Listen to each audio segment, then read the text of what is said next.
All right, welcome back to another episode or another video and dealing with the latest controversy.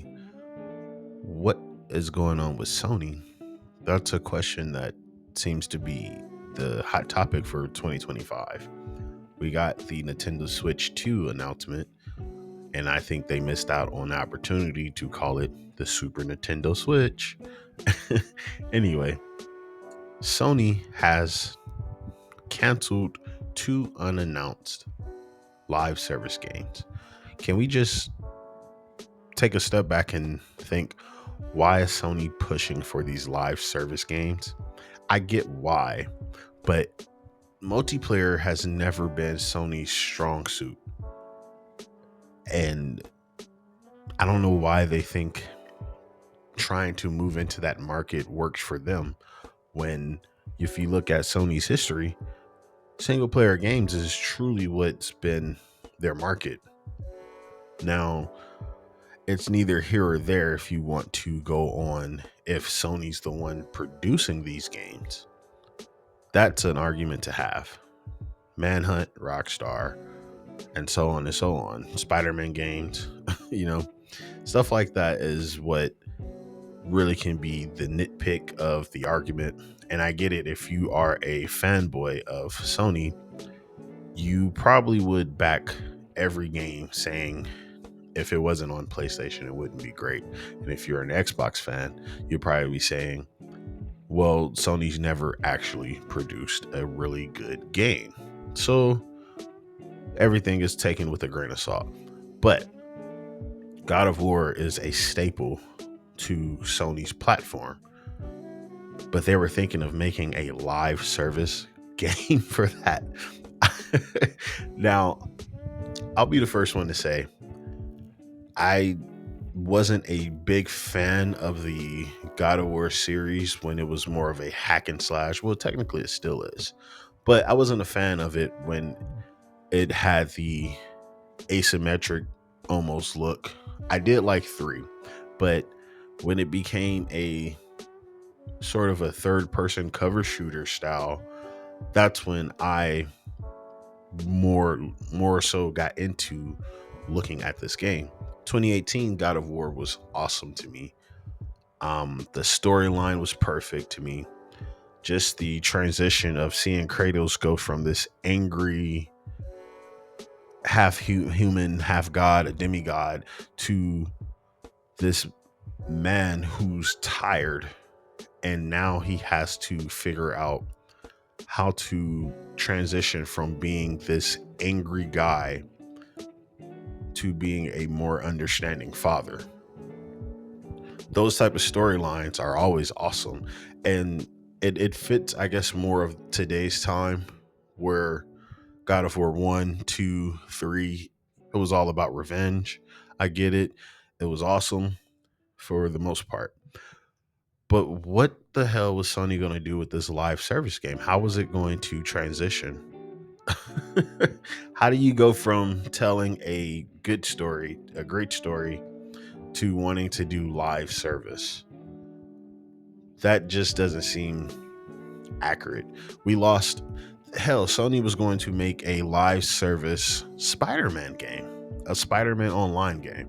Now, I'm going to be the first one to say, I don't think that game would have been great, but I'm sure it would have sold well, depending on the budget.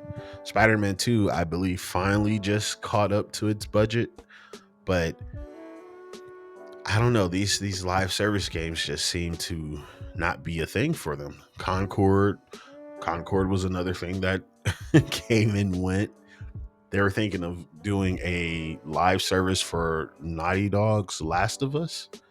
I believe that was going to be a PvP game. Yeah, then they canceled that. So what in the world?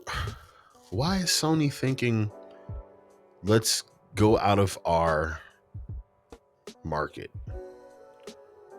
Again, yeah, Helldivers 2 was pretty good. Helldivers 2 did really well. And like I said, I understand we are living in a time of multiplayer. You look at NBA 2K, That used to be a multiplayer game. Traditionally, you had people playing online, but with teens. Now we're playing online to play my park. And I think that is the worst part of that game because it leaves every other mode to be lackluster. There's no true design to NBA eras anymore, or association. That's how old I am. It's not called association anymore. There's nothing in there. All the meat and bones goes to the live service part, which is my park. And I see why Sony is trying to do that. But let's be honest, Helldivers 2, how long is that going to last for you guys? Which is why they came out with Concord that failed, which is why they're trying to make another PvP game like The Last of Us. But that's been canceled. And now they're banking on doing a Horizon Zero Dawn. They're doing two of those. They're doing a MMO and an online co-op version. I didn't think that game did well enough to push that out. But Sony's changing their market. And I think it's because of how Xbox has changed their strategy. For years, you guys have been saying Xbox has no games. And the problem with that is you guys have not been paying attention to Sony. Sony has no games. Sony just doesn't have games. A lot of the games you guys are cheering for are third-party games. And I think that's what makes the title so amazing, because Sony fans have been trying so hard to sink Xbox. They forgot the hole in their own boat. And that's what's happening. We get a lot of these live service games that are getting canceled left and right. And Sony's banking on just that one cash grab, which is why Helldivers 2 is still being funded into, because it's still there. I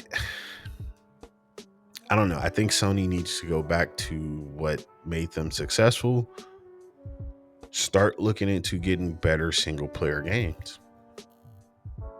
Stop trying to make these incredible movie titles and just make good games again. Like I said, if you look at Sony's history, a lot of the games that people praise and always talk about playing on PlayStation 2, PlayStation 3, maybe PlayStation 3, a lot of those games were third party. And it's all right. It's all right. It's a platform that you prefer. But you guys have been trying to get rid of Xbox. You might want to start fixing that hole, because Sony's becoming a sinking ship, and 2025 will be weird without hearing PlayStation doing something great. But as you all know, if you made it this far, I appreciate it. Thank you. If you've made it this far, leave a comment saying you're welcome. That's how I know you made it to the end. You guys have a great day, good night, and a good morning. Peace.